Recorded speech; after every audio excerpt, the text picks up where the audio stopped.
Hello everyone, it is Wayne Supernova here, back for another part of the Great Ace Attorney Chronicles. In the last episode, we started the final trial of this first game in the Great Ace Attorney Chronicles.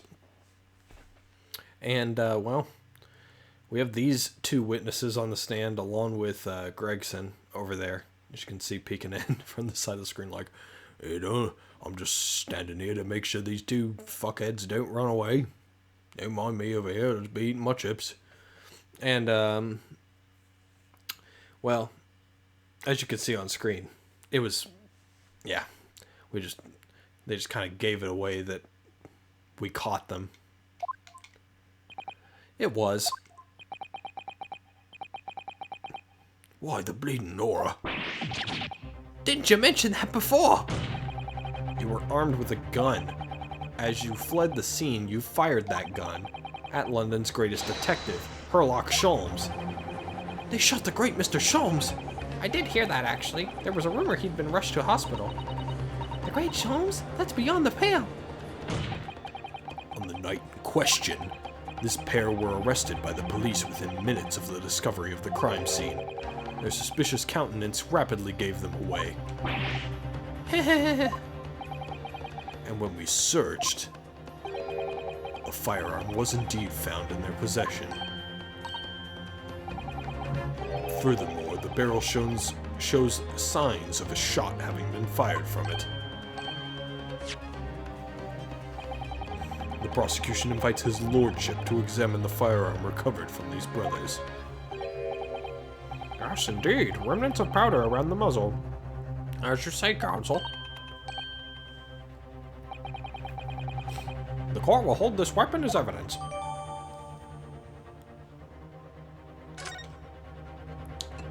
Interessante, interessante. Now, my learned Nipponese friend, let me check that gun. Oh boy.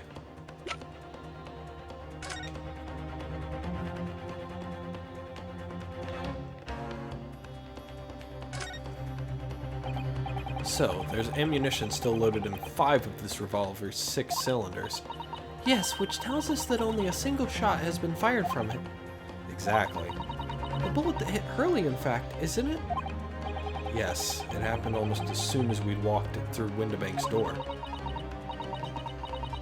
Make those brothers pay. Oof. You do not want her ire on your hands, brothers.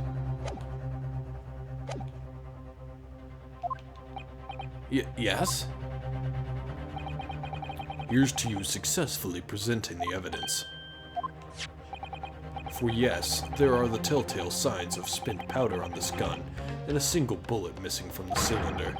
But the prosecution demands evidence that it was fired at the scene of the crime under scrutiny in this trial. Objection! Well, I don't need evidence, because I was there. Objection! However, the rest of us in this courtroom were not. If the defense fails to provide evidence in support of its rash claim, we shall have no choice but to toast your incompetence and move on. Evidence that these two fired that gun before they left Windibank's that night. Well, it would be the bullet in the fucking thing behind it. The court demands that all claims are affirmed with clear proof. What evidence shows that these witnesses unloaded a firearm in the pawnbroker's shop that night?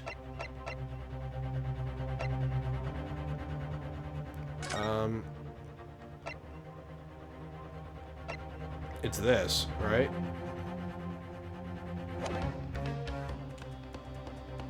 I would think it's this. Take that! The evidence is in this portfolio. What on earth do you have there, counsel? During the course of our investigations, we discovered a number of bloodstains.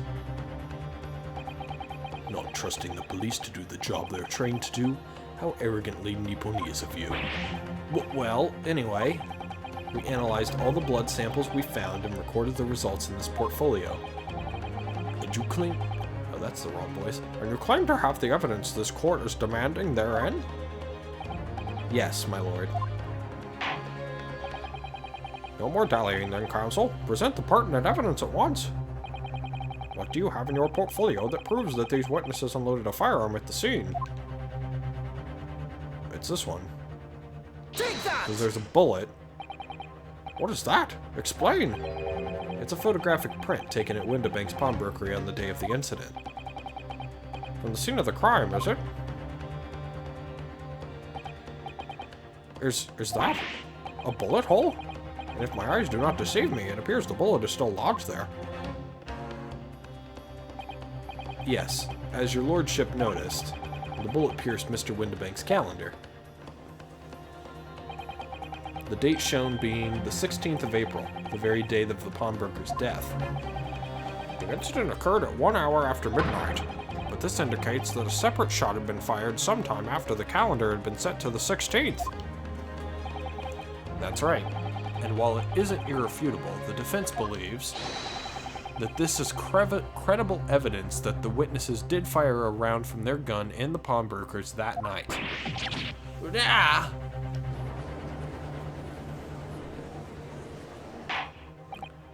How does the prosecution stand, Lord Van Zieks?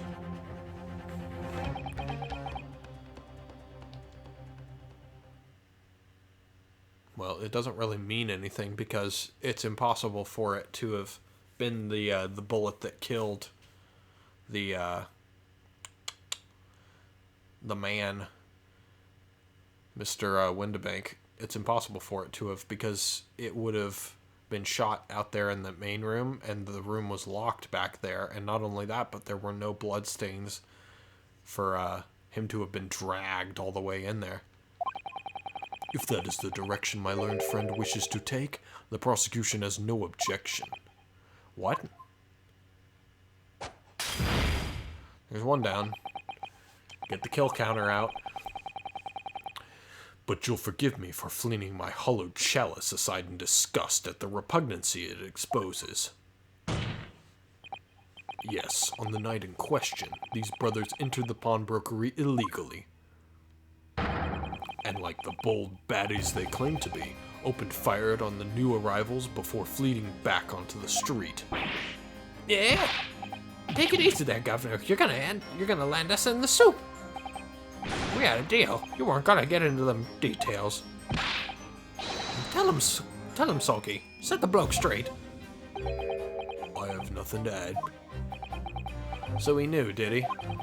And Zieks knew their testimony would almost certainly expose the extent of their crimes. It would seem now that I owe my learned Nipponese friend a word of gratitude. What do you mean? What I mean is that you have helpfully confirmed an important fact. To what fact do you refer, Lord Van Zieks? As has been established, at the point of their arrest, a single shot had been fired from the brothers' gun. However, if that shot found its target in Mr. Sholmes,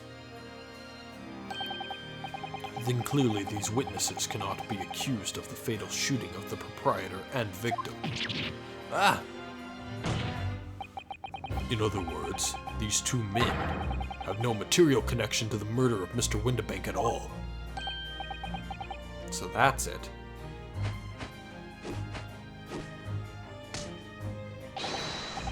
That's it. We didn't have nothing to do with it. We didn't. That's what I reckon. Your crimes include unlawful entry, intent to steal, perjury, and, let us not forget, attempted murder. Quite a catalog. Quite a catalog, eh, fellas? Ah. We're in for it now, bruv. Now then, let us take a moment to consider the aforementioned great detective, Mr. Herlock Sholmes. It would seem the man patronized the pawnbrokers in question somewhat regularly. Where's he going with this? Mr. Sholmes appeared to take pleasure in tinkering with eccentric machinery. Eccentric? Says who? Not me. Don't give me that look. Oh, no. He installed a pair of machines like this in one of the this one in the victim's shop. Oh, that's one of Hurley's red-handed recorders. What is that, Counsel? It has the appearance of a photographic contraption. As your lordship has surmised, it is indeed a camera attached to a small timing device. Every half an hour, it automatically photographs the interior of the establishment. The idea being that if a thief were to break into the shop, he would be caught red-handed. Hmm. The prosecution has obtained the photographs taken by the device on the night in question.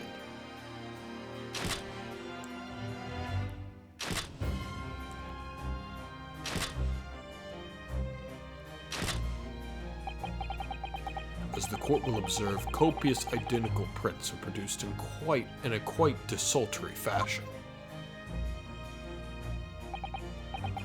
Rather practical, I feel.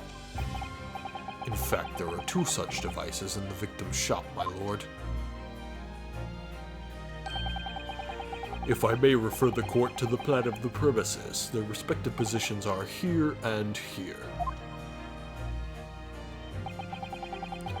You say these cameras produce a print every half hour. I'm afraid I fail to see how that would help if the anticipated thief conducted his activities in one of the many 30-minute intervals.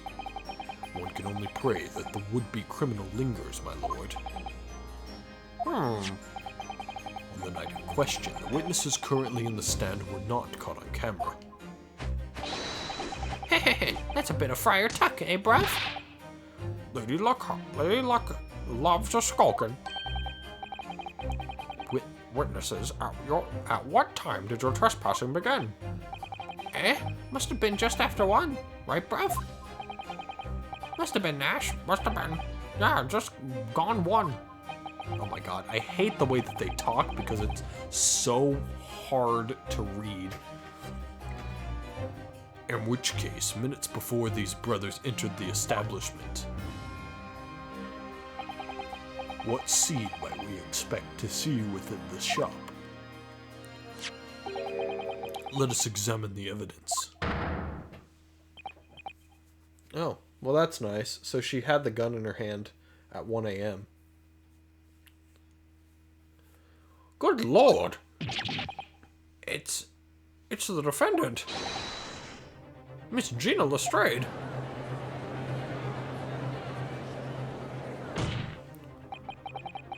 As the court can clearly see,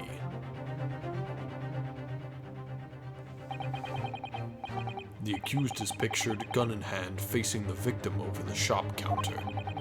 No doubt coercing the proprietor to open the door to his storeroom.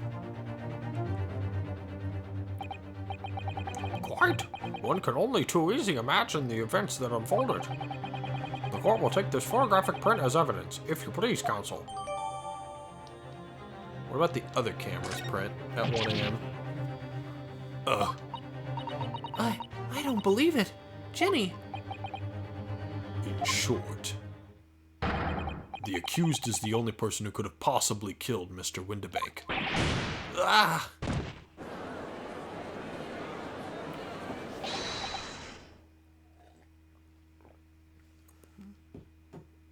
Uh-oh.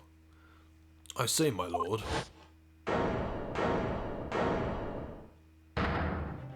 Oh, you. I wonder if I might put it to word at this point. Go ahead, Mr. Foreman. Took a bloody bullet to the knee in the Battle of Maiwand, 1880, don't you know? Decorated for it and all that, but I forced to retire from the service, sadly. Of course, a medal can never outshine the exploits of chaps like us on the battlefield. Yes, Mr. Foreman. And what exactly is your point? Carried on the battle after retirement, you see. The battle of daily life, if you like. Here I am now, leading this small squadron. 6 men, all good and true. And we'll all go down together, you mark my words. One for all, and all for one. So, what was the point in saying that? The ladies and gentlemen of the jury have reached agreement, have they? Ah, God. Voice. Yawning for some reason. Is that what we are to understand? Well, Mr. Foreman, is that correct? In a manner of speaking, yes. That is the Garrett Squadron's position, sir. What? No. It's too soon to make a judgment. Status report for the court, man. On the double. His lordship insists on promptitude at all times, and that goes for making decisions, too. I think you'll find the truth is as clear as day now. I could reach out and touch it. I wouldn't have left it in there. I just wouldn't. But in all honesty, I can't actually remember. He's missing something. I don't know what it is. Situation clear. Stop. No room for doubt. Stop. Truth now undeniable. Stop. I am very sorry for brothers. They are unlucky. Very well. I now call upon each member of the jury to state his or her leaning in this matter. Announce your considered verdicts to the court. Guilty. Guilty. Guilty. Guilty. Guilty.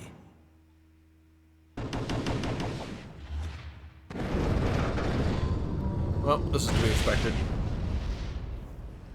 This is to be completely expected. It does indeed appear that the jury is unanimous in its leaning already.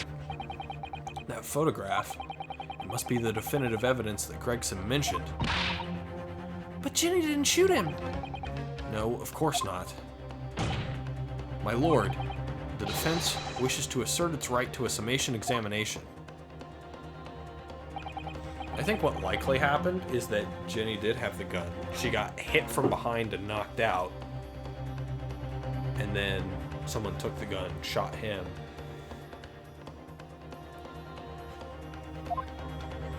Very well, the court grants permission. So you refuse to admit defeat again. How unsurprising. We shall proceed immediately with the summation examination. Mr. Foreman, are all members of the jury ready? Absolutely, sir. Always ready for action, my chaps. Very good. Ladies and gentlemen of the jury, you will each explain on what grounds you have determined the defendant to be guilty. And here we go with the first summation examination. Oh boy, Gina's in a rough spot right now. Let's quickly look at this photograph, I guess. Just so that I can check some things.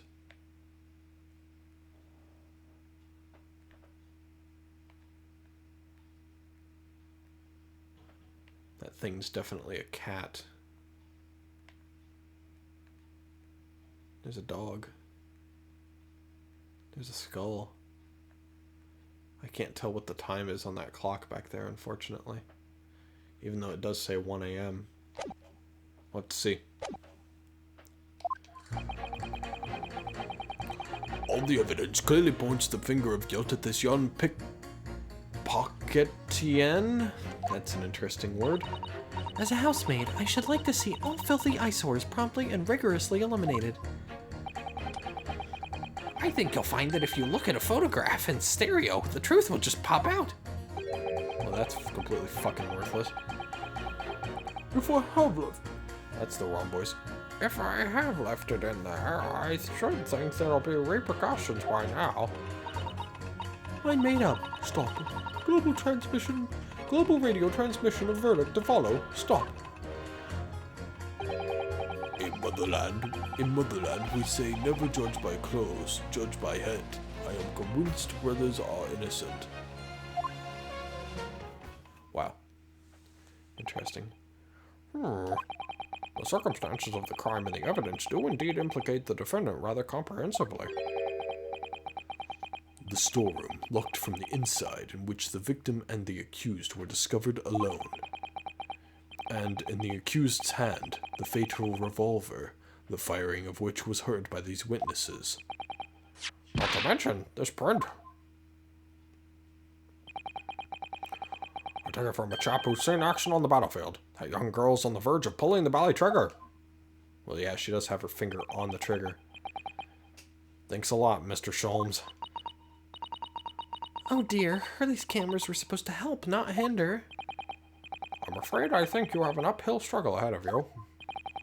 Gina didn't shoot Mr. Windibank. Which means there's more to the situation that we've yet to see. Agreed. You have the floor, counsel. Proceed with the summation examination. And we have to likely press a few of these statements before we actually get anything out of them.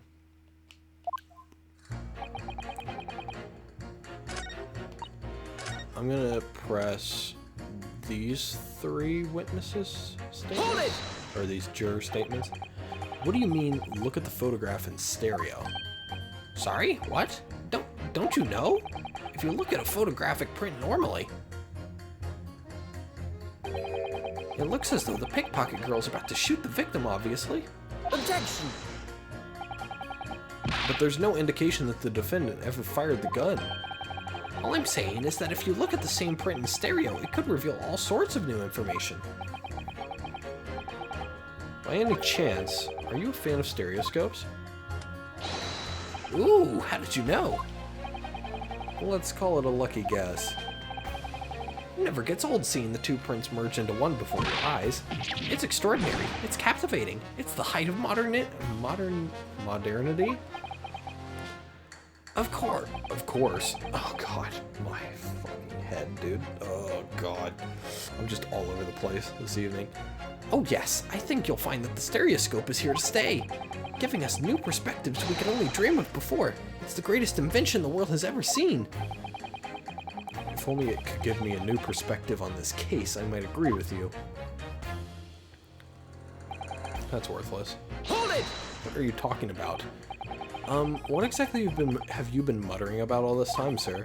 You kept talking about having left something somewhere or something like that. Ah, so sorry. As you can probably tell, I'm a surgeon. A surgeon? Totally passed me by. Of course, people conducting surgery in this country are considered to be doctors. Oh no. Even though me and my kind are at the forefront of medical science, the real brains in the field. So, what is it that you think you've left behind? Ah, well, that's a little embarrassing, to be honest. You see, I was operating on someone yesterday. Standard thing, went in through the abdomen. But when I'd finished the procedure, I couldn't find my scalpel anywhere. What? Did he? Surely not. Exactly. Surely not, you say to yourself, don't you? Worrying, isn't it? That's what's been troubling me this whole time. I really have left my scalpel inside the fellow's belly? No, of course I couldn't. So, there you have it. Like I said, a little embarrassing, really. That's one way of putting it. The other is manslaughter. That's hilarious. That's exactly my concern. And seeing as this case appears to be all but sewn up, I need to focus on trying to remember exactly what I've sewn up elsewhere. Now, I'm sure I made sure everything was back as it should be. Well, as sure as you can be without being sure.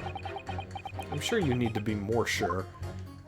Considering you're a surgeon has... That's a bad joke. Hold it! Sorry, radio transmission? What do you mean? Are you from the Far East? Stop. Yes, from the Empire of Japan. All communication with Far Eastern nations used to take place by mail.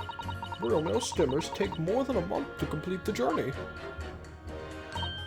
Ah, but now we have the electric telegram, so we can send messages using electrical signals. Thousands of miles of cables have been laid along the ocean beds, connecting the entire world.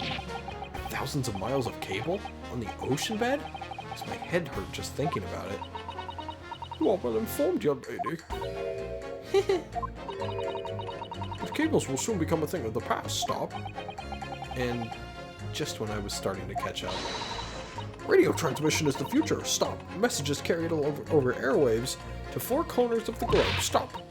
Excitement growing, stop. Atmospheric electric, stop. Right. Try not to wear out your fingers. Era of wireless telegraphy, stop.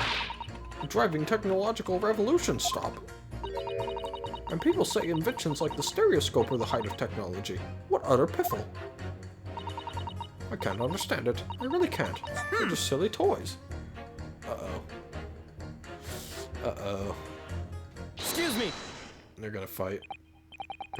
Juror number 3. Sorry to interrupt when you're obviously fuming, but... What? Do you perhaps have something to say about juror number 5's last remark? As if I couldn't guess. No, you bet I do. Say that again. Go on. I dare you. Goodness, are you talking to me? I think you just might be, yes. You think stereoscopes are just toys, do you, huh? Absolutely. I mean, really, a machine to view photographs in 3 dimensions? Why on earth would you not just use your eyes to look at the world around you? It's all 3-dimensional. A great way to appease the man. No, I'm sorry. Stereoscopes are of no practical use at all. You just don't know. Pardon? I think you'll find that viewing a photograph through a stereoscope can unlock all sorts of possibilities. I'm obviously going to have to demonstrate. What sort of possibilities? Well, take a crime scene, for example. If you had a pair of photographs from a crime scene that you could view through a stereoscope, it could reveal hidden clues you'd never even noticed before. What? Have you got any, Bruno? Any prints we could look at with a stereoscope? How about this print here? It should do the trick, I think.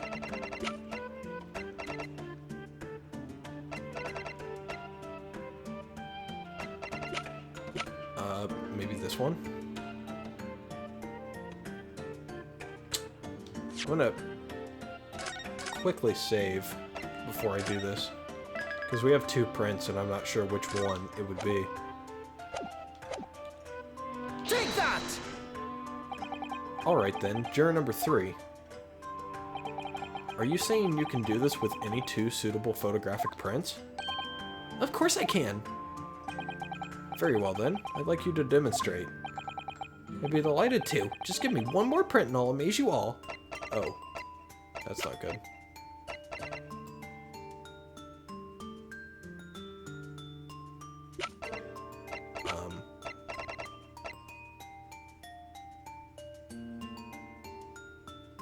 That's not good.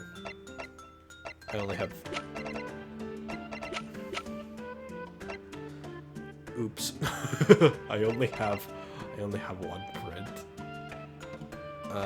That sucks. Can I just do the same one again? This isn't gonna work. Take that! No, this isn't gonna work. Wait, sorry? What do you mean, 1 more print? Oh dear, don't you have these in the Far East? Don't you know how a stereoscope works? Bruno. What? You need 2 photographs for a stereoscope, remember? Well, we don't have the second one. You know, one for the left eye and one for the right. Oh yes, I remember now. But the print we have from the pawnbrokery is just a normal photograph. No, I think you'll find that the clue is the name. It's a stereoscope, not a monoscope. You always need 2 prints. Thanks for the friendly explanation. Well, if we obtain another print at some point later in the trial, we can always show it to this young man then. I think you'll find that know-it-all expression is really starting to annoy me. Let's get things back on track, shall we, Counsel? Alright, let's get things back on track then.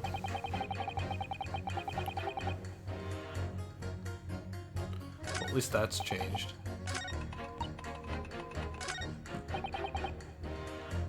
Hold it! I suppose we press this one too? Please tell me you're not villain Bolshevik. The Russian revolutionary. Revolutionary? I believe there is such a rumor. It's just a rumor? You see, I have unfortunate appearance. I look like vicious criminal. Your words, not mine. Just want to point that out. People call me revolutionary, murderer, autocrat. And which glove fits? Good day. I am visiting London for sightseeing. I would like to take bus to Crystal Tower, please. Alright, that didn't sound staged at all. You'll forgive me for having my doubts. To be treated like vicious criminal all the time, it is very painful. people do not realize. Also, if you're just visiting, how the hell did you get selected for jury duty? So I have much sympathies for these brothers. People say they are criminals only because of how they look. The Skulkin brothers? Duh, maybe they went inside Bumbrooker's shop, but they have done nothing wrong. That is all I want to say. The Skulkin brothers did nothing wrong that night. Alright, well first of all, that's one not so little misunderstanding I'll need to clear up straight away. Tell me something, Iris. What is it, Runo? The jurors are chosen at random from the inhabitants of London town, aren't they? Yes, it's amazing, isn't it? In that case, how is it that there's a Russian tourist sitting among them who looks for all the world like a revolutionary? I wish I knew. I can't change the minds of more than half of these 6 jurors. The trial will be over. But we know that Ginny would never shoot anyone. Yes, so we need to find contradictions in what these jurors are saying and pit them against each other. I must be ready to go to whatever lengths I have to convince them of Gina's innocence. I'll take a drink real quick before we press these last 2. Hold it! You're Mr. Natsume's landlord, Mr. Garrett, aren't you? We really must stop meeting like this. Ah, you're that lawyer chap. Well, there's a turn up for the books. Yes, rather a turbulent time we had back then. Some extraordinary events took place at your house, that's for sure. Luckily, Mr. Sholmes and I were able to get to the bottom of it all. I think we did a rather a lot for you, didn't we? I mean, obviously. I wouldn't be suggesting that therefore you should change your leaning to not guilty or anything. Can't be denied, I suppose. The ghost of the Garrideb house was the talk of the town after that business. I just moved out and I couldn't get a bally soul to take up the tenancies. Oh. Haven't had the heart to break the news to Joni yet. Bad enough that the old girl's clapped up. Yes, can't be denied. You did do a lot. Well, not for us, that's for dash certain. I suppose not. Of course. There can be no suggestion of that being the reason I'm leaning towards guilty here, obviously. Obviously. But honestly, I really wish he'd pay more attention to the trial and less to juror number 2. Hold it! Polishing the bench, I see. Again? The maid's work is never done. Not a blemish must remain. What exactly do you mean by filthy eyesores?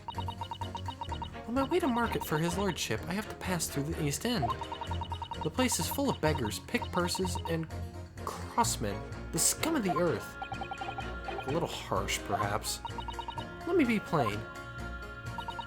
If it were up to me, all those back slums would be made spick and span or eradicated. At least we have people like the great detective working to achieve these important goals. You're referring to Mr. Hairlock Sholmes? That's right. I like to keep abreast of his exploits by reading Rand's magazine in between my duties. He does wonders cleaning up London streets. In my opinion, he should be declared an honorary maid of the capital. Mr. Sholmes? A maid? It's really quite unforgivable. Gutter scum having the audacity to shoot our very greatest detective. Minor detail, it was the 2 brothers in the stand who shot Mr. Sholmes, not the defendant. A minor detail indeed. They're all gutter scum as far as I'm concerned. Well, it might just be an idea to get our facts straight anyway. Yes, alright. I shall amend my statement.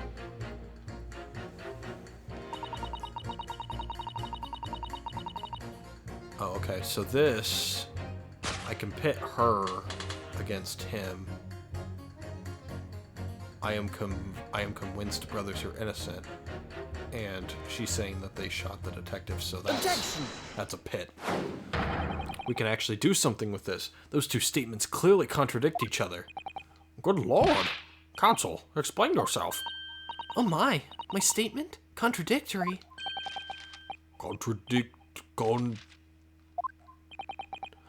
Juror number 6, you've got the wrong end of the stick. I do not have stick, I have mouse. As juror number 2 said earlier, when the Skulkin brothers fled the scene on the night in question, they fired a shot from their revolver. Yes, they shot poor Mr. Sholmes in the abdomen, I understand. Surely you're not going to tell the court now that you didn't hear? Abdomen, abdomen, Sir? Sorry, my English is still learning. You are telling the court you didn't hear. Forgive me, I did not hear. Here's word. Abdomen. Part of person's body containing stomach and other vital organs. If this is what you mean, you should say in plain English. I am Russian, not native speaker. Who thought it was a good idea to let this man be on the jury again? So, you are telling me these brothers who look like criminals were lying? They said before, we never done nothing, but truth is, they shot detective. This is double negative. Yes, that's exactly right. Lying is wrong, especially when lie is said by a person who looks like criminal. Coming from you, that seems surprisingly prejudiced. This means, when they said, we never took nothing, maybe it was also a big fat lie. Is this true? Well, according to the police report, no stolen goods were found, so... Enough. I trust no one now. It's not the mouse's fault, though, sir. I must see with own eyes. I must investigate crime scene myself. I'm afraid that won't be possible. Yes, it is, Runo. Easily. Sorry? With the prints from Hurley's red-handed recorder. Ah, If you compare the print that pictures Ginny and the print from half an hour later, you'll be able to see straight away if anything was taken or not. Cooey, Mr. Prosecutor. Tut. Calling on the prosecution in the middle of a summation examination of all times. The print showing the accused threatening the victim after she broke into the shop is this one. Following this, the victim and the accused moved into the storeroom. Meanwhile, the Skulkin brothers entered the shop and summarily heard the fatal gunshot ring out. Sadly, none of these events were captured on film. This is the print produced by the camera half an hour later, after the brothers' flight.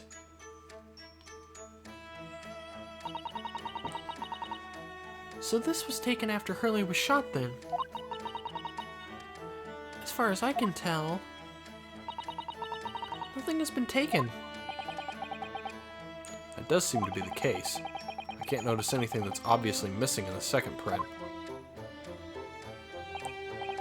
So, the brothers who look like criminals told only one lie.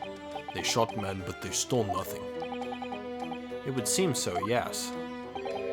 Good. No, not good.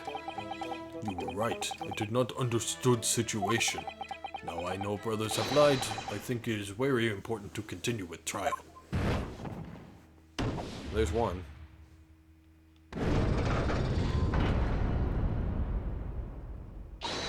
Yay! Well done, Runo. The balance is shifting.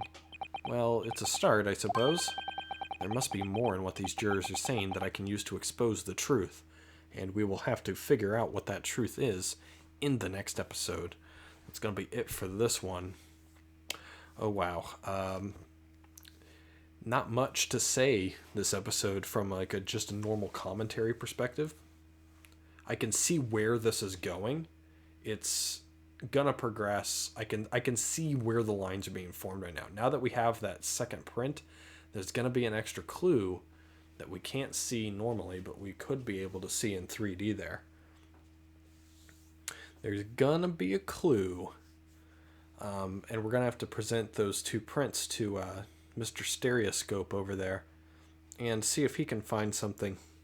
And if he does, that's gonna change his mind. He's gonna change his leaning. That means that potentially the telegraph person is going to change her leaning as well. And that leaves only one person left to change their leaning. But yeah, we'll have to figure out who that is in the next episode. So yeah, once again, thank you guys very much for watching. Leave a like, subscribe, do all that lovely stuff, and I will see you guys in the next episode where we get closer to the end of Great Ace Attorney 1. Bye bye.